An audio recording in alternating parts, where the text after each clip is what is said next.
Greetings again from King Edward VII's Hospital. Without further ado, I'm going to plunge in because I hope we can have some fun today. So, without further ado, I'm going to plunge in with what Claire de Coon says. Lady C, have you heard about King Juan Carlos's memoir? He denies sleeping with Diana. Naughty me. Naughty me. Am I being remonstrated with? I think it is possible. Yes, I have heard of King Juan Carlos's memoir. To those of you who do not know, King Juan Carlos of Spain, the Emeritus King of Spain, has written his memoirs. And the really big story is not about his relationship or lack thereof with Diana, Princess of Wales, but with the tragic shooting of his brother when they were both teenagers. I think Juan Carlos was 18 and Infante Alfonso was 14. And they were messing around with a gun that had been given to him, and the chamber had been stripped out, and they thought that it was absolutely safe as a result of there being no chamber. What they didn't know was that a bullet had been left in the barrel, and they were messing around, and the then Infante Juan Carlos,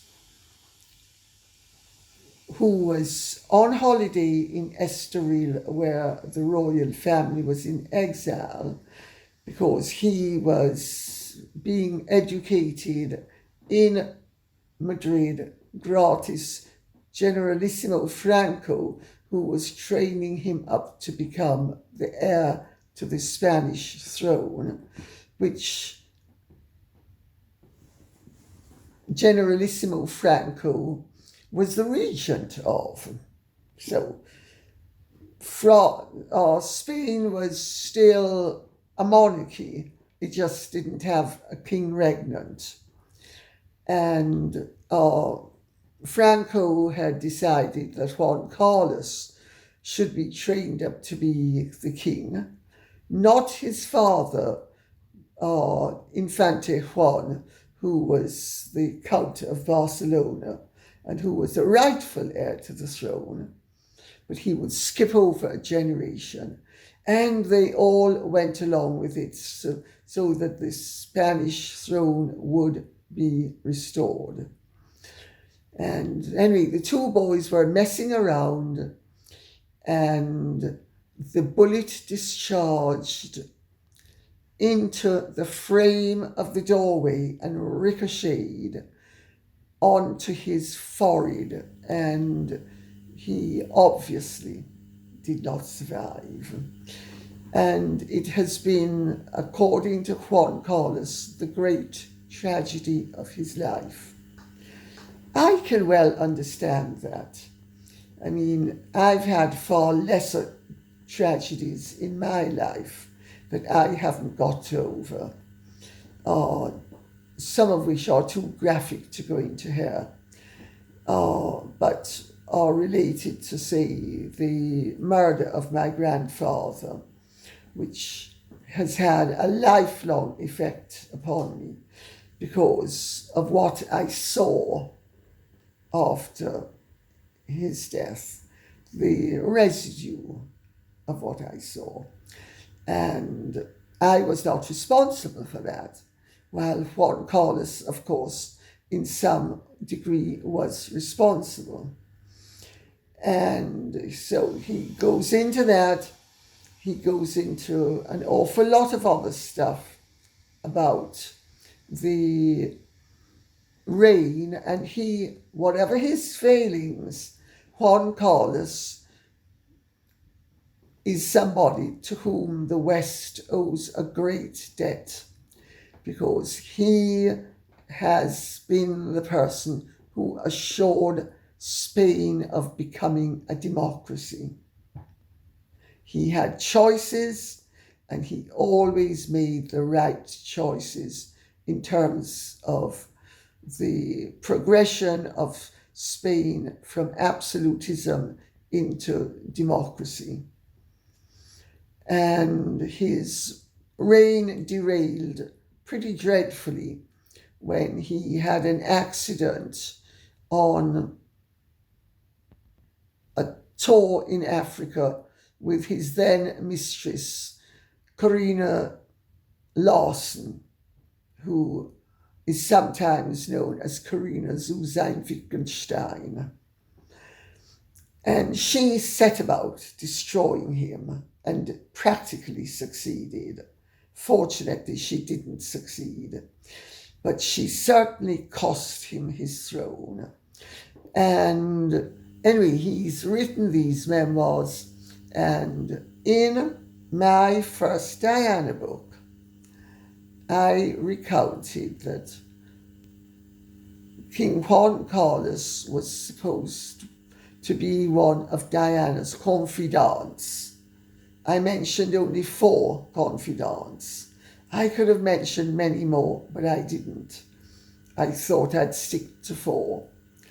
And in fact, Juan Carlos and the relationship with him is what helped to make my Diana in Private the worldwide bestseller that it became. Because Cindy Adams in New York ran a headline on the front page of, I think it was the New York News, might have been the New York Post, but I think it was the New York News, so long ago. The King and Di, play on the words, the King and I.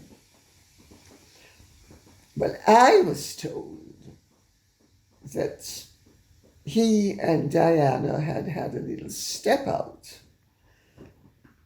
And she is the one who had said that they had had a little step out.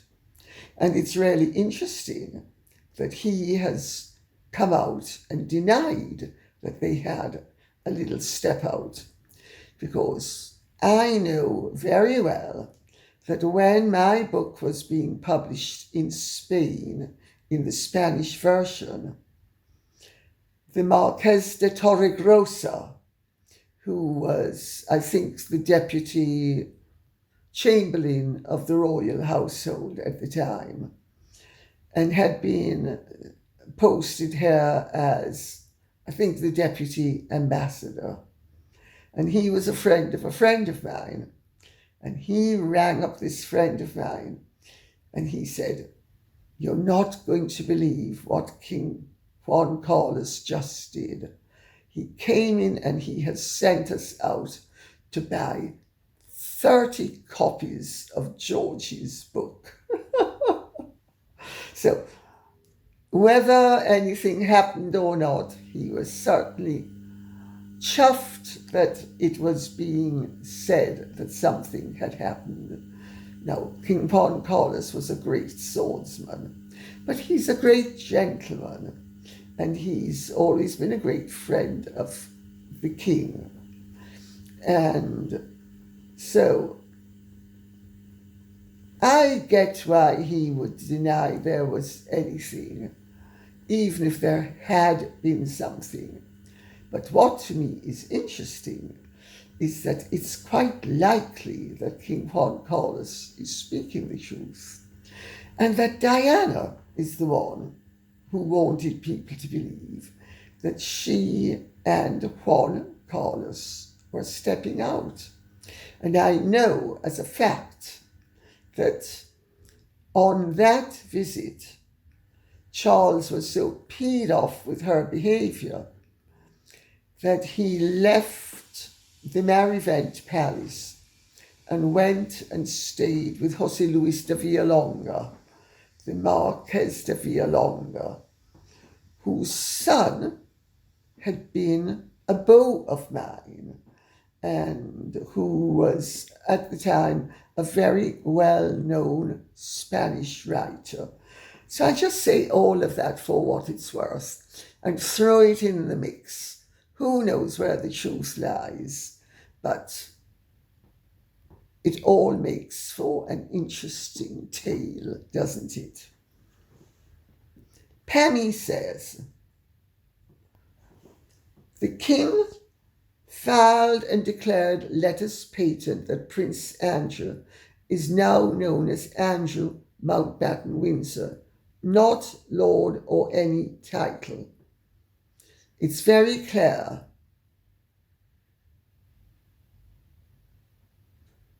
It's about time the king should do the same with regard to Harry. That traitor Harry is using Canada and our veterans as if he's still a working royal, when the truth is the late Queen stripped traitor Harry of his HRH and military titles. It's disgusting and disrespectful that he's using our Canadian veterans for his own PR. That's a very interesting comment. Pammy, may I point out to you that by saying that Andrew Mountbatten Windsor, without using a title, doesn't mean Andrew doesn't have a title.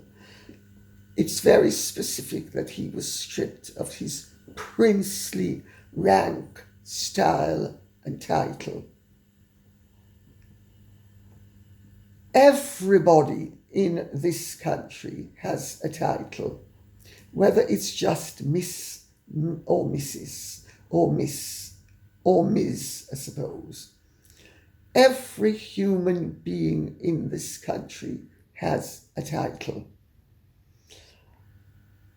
By referring to him as Andrew Mountbatten Windsor, that doesn't mean that he's not a lord. The second sons of dukes are inevitably lords. That's the law. It's as simple as that. People may not want to refer to him as Lord Andrew Mountbatten Windsor. They may want to refer to him as Mr. Andrew Mountbatten Windsor. But it doesn't alter the fact that as the second son of a duke, he is at the very least a lord.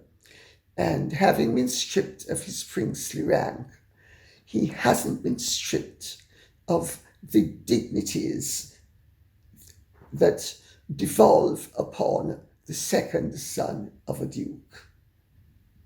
Nothing about that in the letters patent. That's the first thing. The second thing is, yes, Harry has gone and tried to steal William's thunder. Very silly, very tacky, very childish. Much failure as a result of it. He's bombed yet again, and he's shown everybody that he's bombed. He also even had to apologize for wearing the Dodgers hat. I mean, honestly, just pathetic, you know. And yes, he has been using the Canadian veterans. He's also using his royal status. Let's remember what has happened to Andrew can happen to him.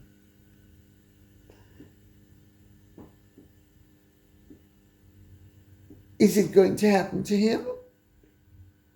Let's wait and see.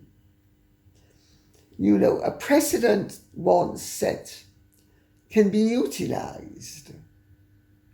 And the royal family is very good at setting precedents and utilizing them in their various versions, including Camilla, notwithstanding the fact that she was the Princess of Wales that she was known as the Duchess of Cornwall. Just because you're either stripped of or fail to avail yourself of the use of a superior title does not erase your right to the possession and the use of an inferior title. But Andrew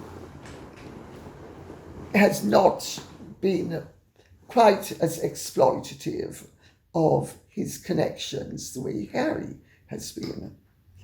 Harry and Meghan are playing a very dangerous game, but they're very desperate. When this year began, I said that I had information that 2025 was going to be the year of reckoning for Harry and Meghan. And I was told I didn't know what I was speaking about because it hadn't happened in exactly the way some people dictated it should happen. But I think most people would agree now that it's been happening in one way, shape or form or another. So let's see what happens, because Harry and Meghan are very desperate and they're playing desperate games and they're playing silly games.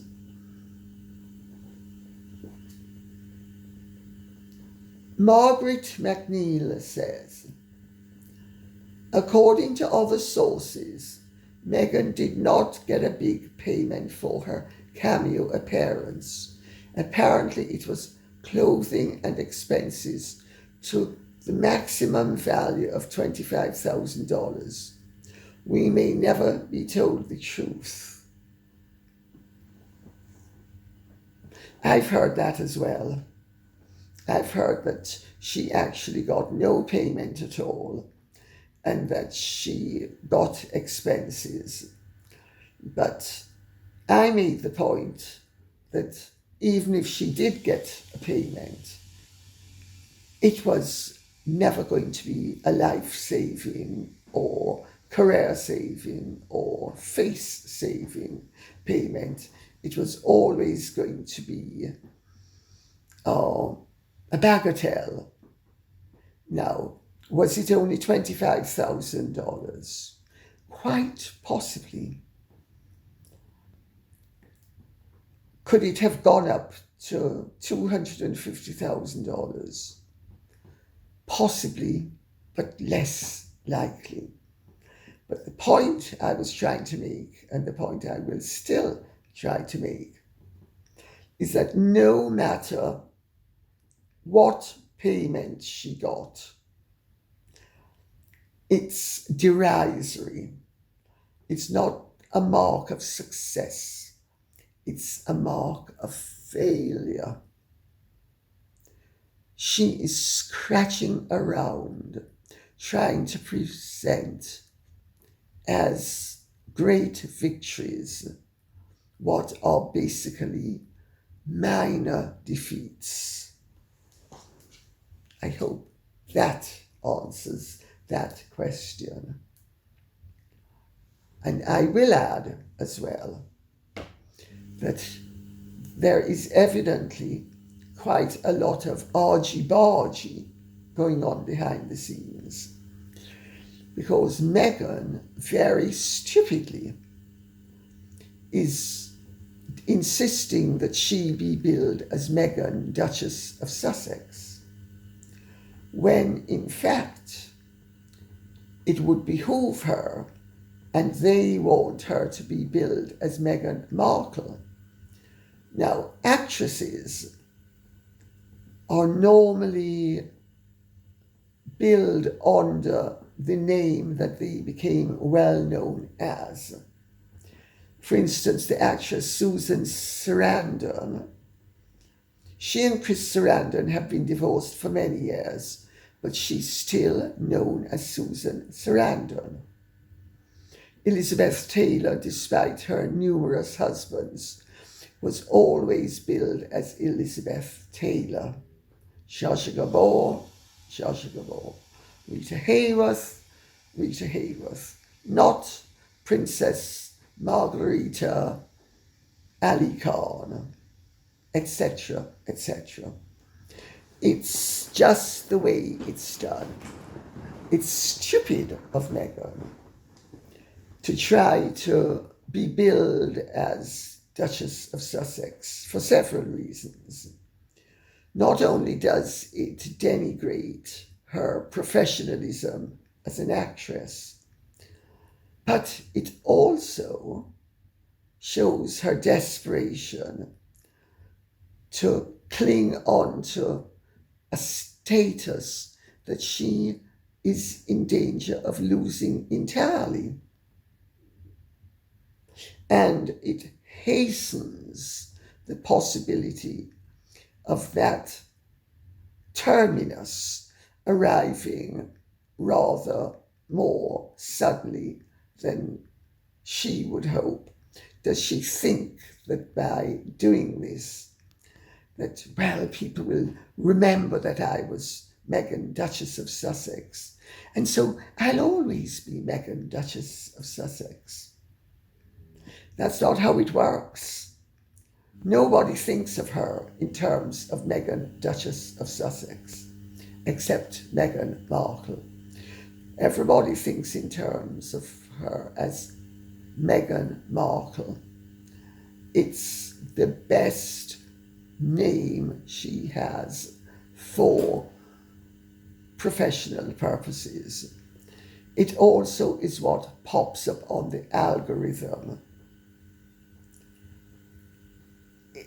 It is an act of folly for her to be playing with the identity part of the recognition factor at this point, especially when there is an ever-increasing likelihood that she is skating on very thin ice and might well fall through it.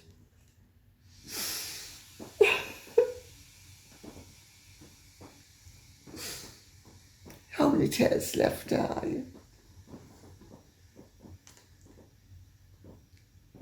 Boy Mom Cena says, Lady C, I read this and came running to your comment section. The film Duchess Dog Biscuits has her cameo in is being co-produced by Maximum Effort, Ryan Reynolds production company. Fascinating. What are the odds it's the connection through William Morris' endeavour that allowed her to have the role created for her to play herself? Well, it shows that there's still a little bit of hope, that people are still hoping against hope that they will be able to make some money out of her, and that something might take off. Hopefully it's not going to take off like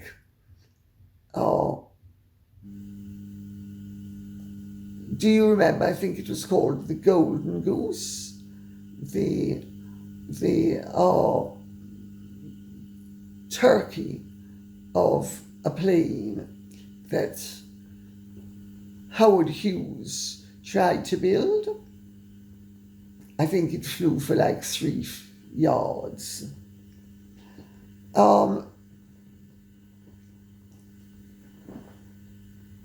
Well, Meghan is in very good company, because what we have here is a clear line of failure to failure to failure to failure in the hope that it might be converted into success. In other words, it's the Hollywood version of the derivatives packaging that caused the 2008 financial crash. you package together two negative financial instruments, declare them to be a positive, spin it as if they are a positive, sell them as if they are positives, attribute a positive value to them, and hopefully nobody's going to notice that they are negatives. Well, that worked only for a certain length of time. I remember at the time saying to my niece, Melanie, who was working at,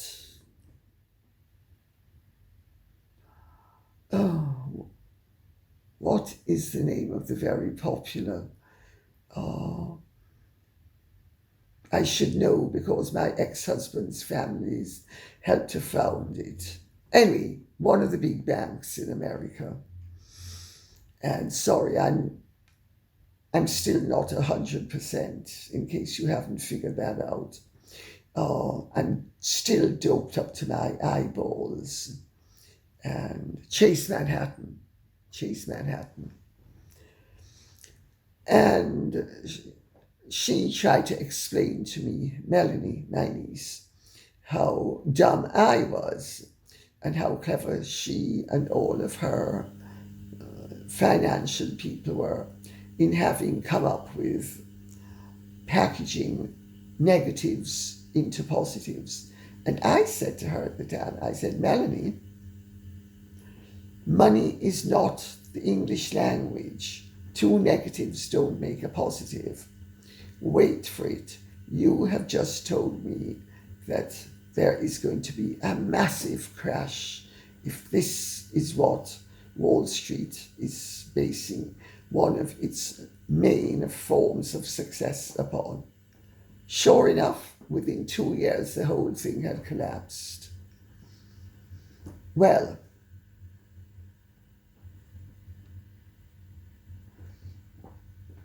Ryan Reynolds and his companies are in huge trouble. Ryan Reynolds and Blake Lively as a couple are in huge trouble.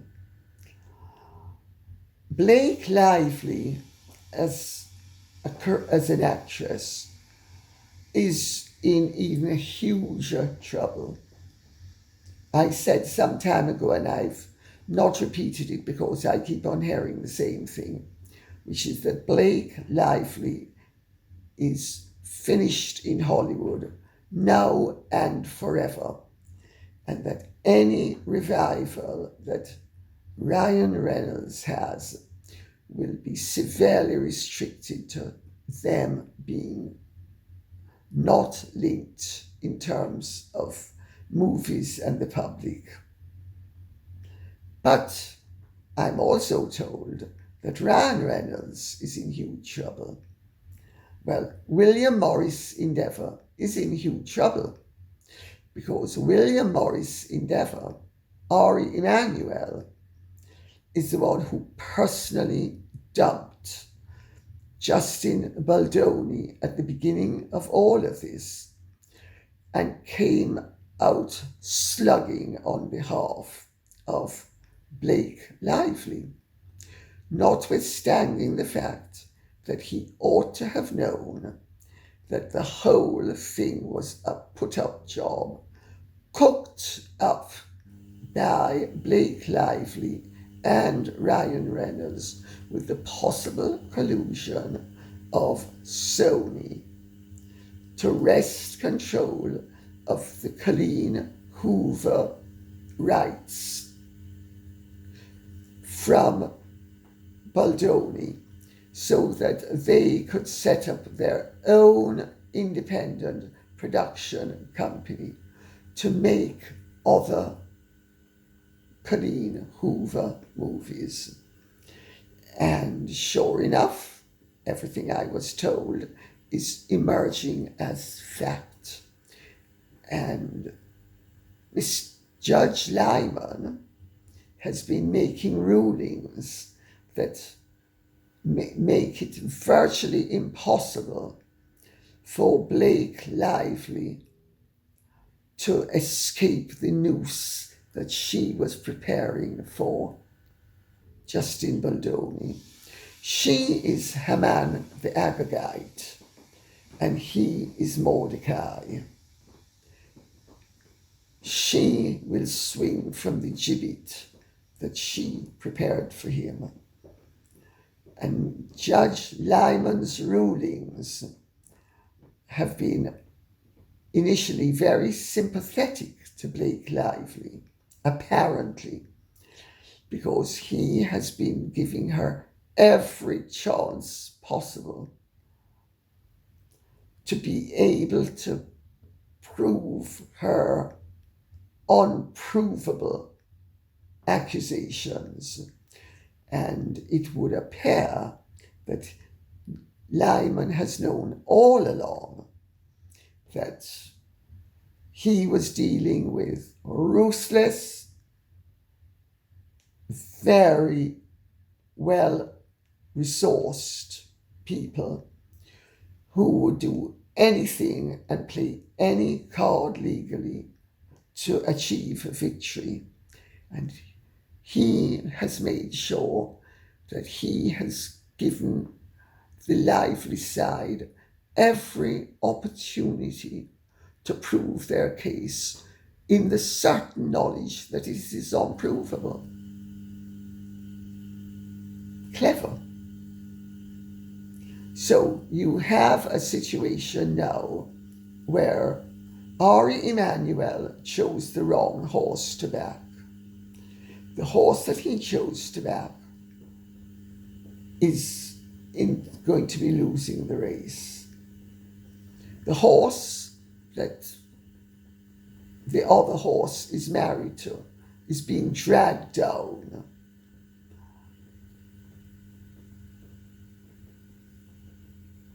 Meghan being given a minor role as a favour is really the courtesy of one dead man walking for another as they all progress to the executioner's block. That's really what's going on. So wait for it and you will see. These things can be very apparent. And in my opinion, this couldn't be more apparent.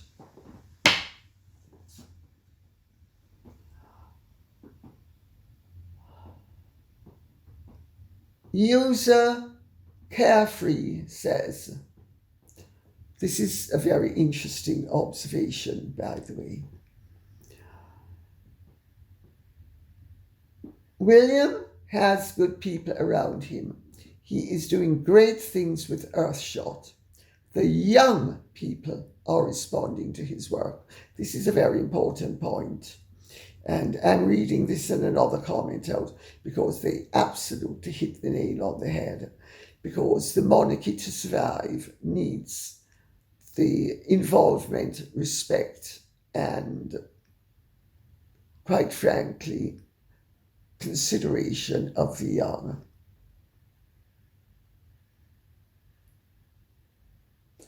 The young people are responding to his work, and it's important that they connect with those who have a growing desire to repair the earth. William has the power, intelligence, and the charisma to pull people together to do this under a global banner. He genuinely is passionate about these projects. He is hands-on, not just putting his name to the project. William is growing in stature.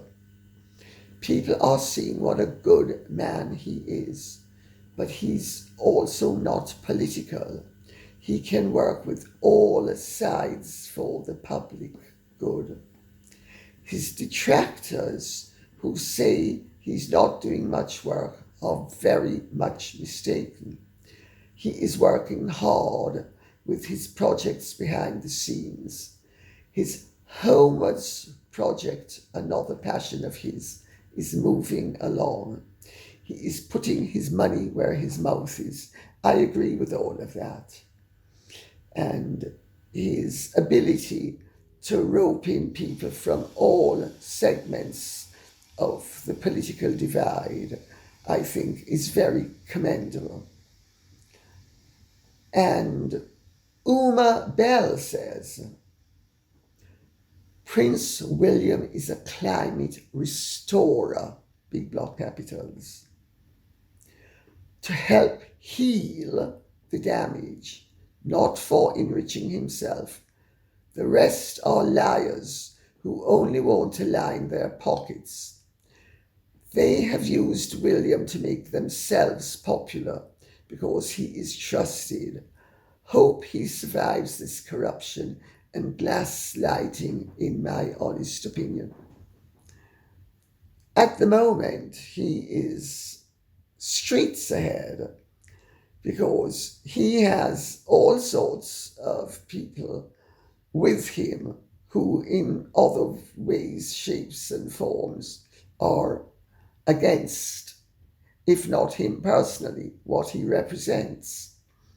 So he's doing something right, and I think it's extremely commendable of him.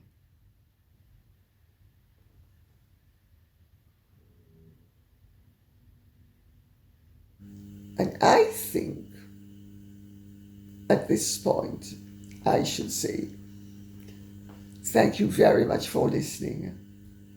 I hope this has been of some interest to you. Please keep the questions and comments coming in so I will know what ground you would like us to cover together. Okay, thank you. And if you have truly enjoyed this, would you care to like, share, subscribe, press the notification bell, and I've forgotten what it is now that one's supposed to do. Ripple, rogue. Oh, I'm telling you, all these drugs.